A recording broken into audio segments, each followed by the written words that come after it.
Good morning, girls. I am Dr. Kiran Deshwal, Assistant Professor English, BGD Government Girls College, Shapura. Today, we will continue with our story which we left in our previous video. Before beginning this story, let me sum up what we have read so far. So, the title of this story is Shroud, composed by Munshi Premchand. This story in Hindi called kafan. Literal meaning of kafan is a piece of cloth with which we cover a dead body. So when this story begins, we know that there are three main characters in this story. The father named Gisu, the son named Madhav, and Madhav's wife Budhya. When this story opens, we come to know that the father and son are sitting in front of the hut. They are roasting potatoes and they are eating them hot. None of them is willing to go inside the hut and have a look at Budhya, who is suffering from labor pain. She is in great pain, but she receives no medical facility. Eventually, she dies. She dies a very painful death.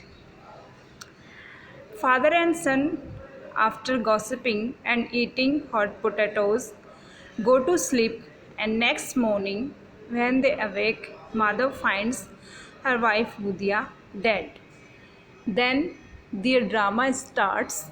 So, here we have a tragedy that social here we come to know the society of that time that it is mandatory to give a proper funeral right, no matter whether the person was alive, whether he received proper attention and care or not. So Gisu and Madhav know the customs. They reach the Jamidar for help. They beg for rupees so that they can do death rituals of Budhya. And we know that they lie a lot and they convince the Jamidar to give them 2 rupees.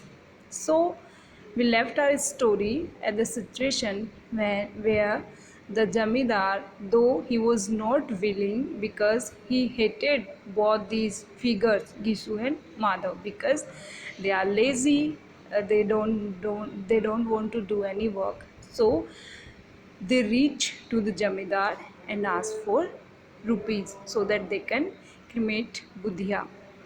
And the Jamidar was a kind and liberal person. He gave them 2 rupees and they start begging from other villagers. So open page number 49 of your book and let us start our story. The soft-hearted village woman came to take a look at the corpse.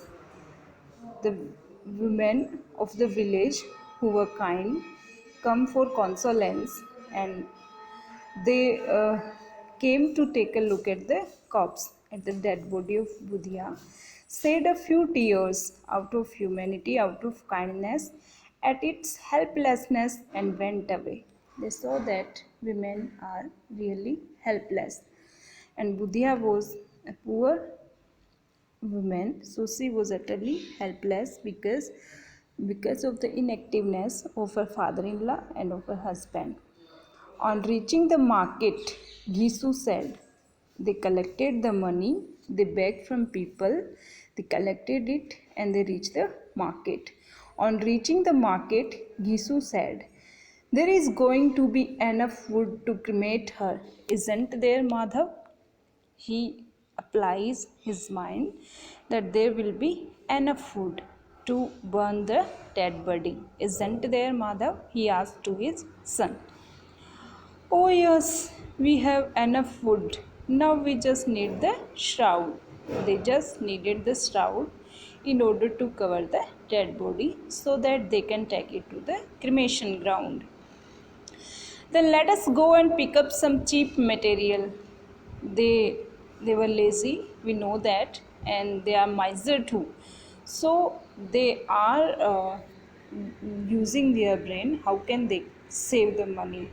Then let us go and pick up some cheap material. Yes, that's right, it will be night by the time we carry the corpse for cremation. Who is going to look at the shroud in the darkness? Gisu is clever, we know that. He says that if we cremate the body at daytime, people will see it and can ask that what have you did of that money? Why the shroud is so cheaper? So he says that no one will look at the shroud in the darkness, so we can buy a cheap one. What a horrible custom. So, out of poverty, they are condemning the social customs which are mandatory at the death of someone. But see, they do not condemn themselves, they do not improve themselves. They know that they are lazy, they don't want to do any work, but they don't condemn themselves. They are condemning the social customs, social rights, social traditions. What a horrible custom! It is a very bad custom to give a shroud to a dead body. One who doesn't even have a rag to cover one's nakedness during one's life. They are mocking the social customs and social traditions. They are saying that it is really funny. One who doesn't even have a rag to cover one's nakedness during one's life needs a brand new shroud after death. This is the reality of Hinduism. So the shroud gets burnt along with the corpse, doesn't it? See, our writer is making his mouthpiece to the character who are lazy, but out of laziness, out of poverty, they are questioning social customs, social traditions. The shroud gets burnt along with the corpse, hence, it is useless to give a brand new shroud to a dead body. There is no use, it will be burnt. So, we can use a cheaper one so that the rest of the money we can use. So, they are not utilizing that also. We will find it later. Do you think it remains intact if we had these 5 rupees? They collected 5 rupees from villagers. Earlier, we could have bought her some medicine. So they are questioning, if we had these 5 rupees earlier before the death of Budhia, we could have buy medicine for her. But we are poor. We didn't have money at the time of her death when she was suffering. So we could not give her medical facilities, hence she died. So they are questioning social customs here. Each could read the other's thoughts, both of them having same thoughts. So father and son were understanding each other, they had mutual understanding. So they loitered about for some time in the market. They were just passing their time. They were just waiting for the evening, so that at at the time of cremating the dead body, no one can see the shroud. Stopping at one cloth merchant's shop after another, they looked at different kinds of fabrics. They were buying the shroud, so they looked at different kinds of cloths or fabrics, silk as well as cotton. There are various varieties, so they were looking at every variety, but found nothing that met with their approval. They wanted to buy a cheaper one. Dusk had fallen by this time. It was in evening time and night came. By some divine inspiration, here we have irony and humor, as if the god is guiding them. By some divine inspiration, they found themselves at the door of a toddy house. They were living in poverty and following and fulfilling social customs and traditions was not necessary for them. They find it useless. So they went to the toddy house or a liquor shop and entered it with unspoken mutual consent. Both father and son were agree to enter in the shop. And once inside, they stood about undecided for a while. For a while, they were thinking that if it is right to come at a liquor shop at such a time when the dead body is waiting for the shroud at home. Then Gisu approached the counter and said, "Mister, give us a bottle too. That we also want a bottle." Then he ordered some snacks and fried fish, and father and son sat down on the veranda and began to drink in companionable silence. They are making fun of social custom. Instead of giving cremation or shroud to the dead body of Buddha, they are enjoying dinner at a toddy house.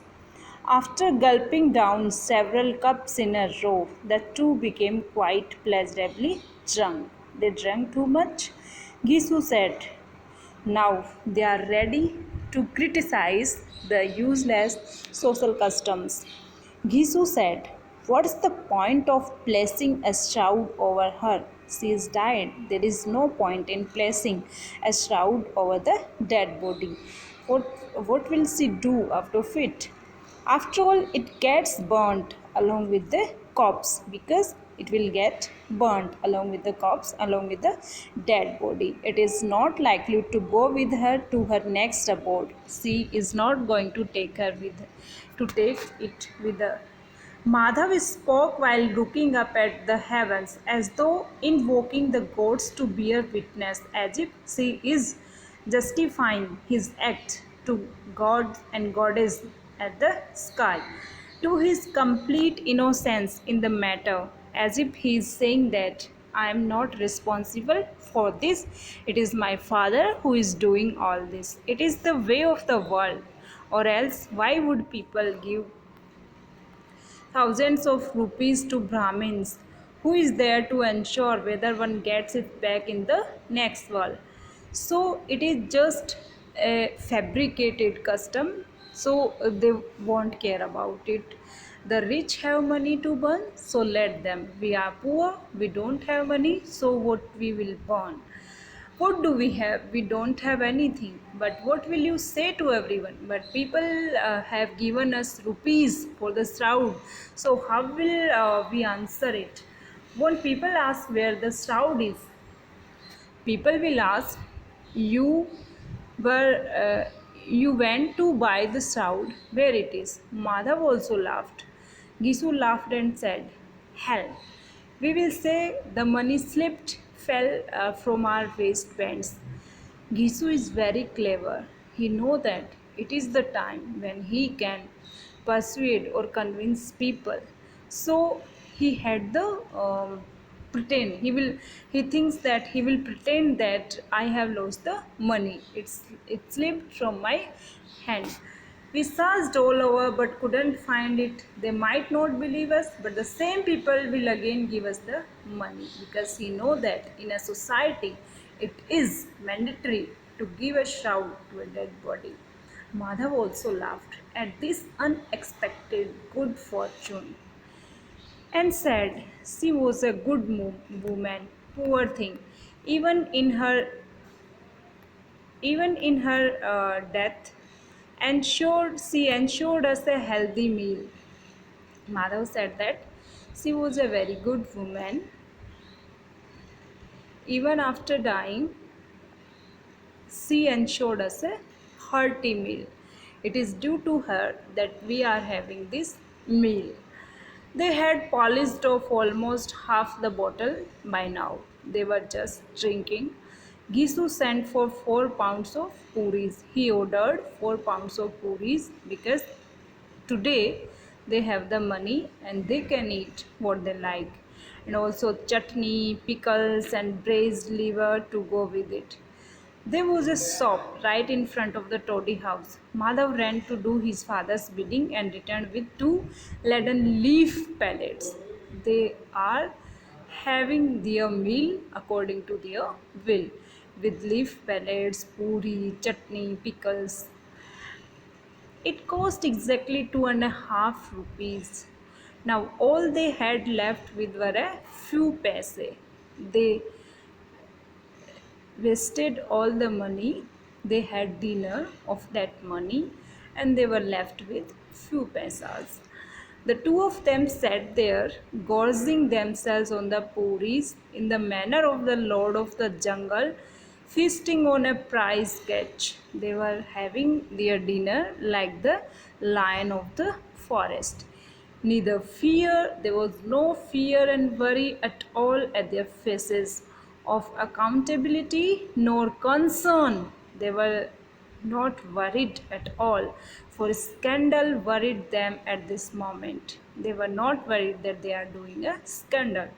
They had long since triumphed over such finer feelings. They were just having good feelings after having a meal of their choice. Gisu spoke in a philosophic tone. Now they are drunk, they become philosophic, and Gisu is saying, if because of her our souls are gladdened, we are happy because we had a meal of her, we had a dinner of our choice, so our souls are happy. So if we are happy just because of her, won't it bring her God's grace? God will be happy on her. Madhav bowed his head with respect and agreed. He was the true son of his father, so he agreed on every word. Absolutely, God, you are omniscient because God can see everything. Take her to heaven, please. They are requesting that just because of Madhav's wife Budhya, they had a dinner of their choice. So take her to heaven, please. Both of us are praying for her from the depths of our hearts.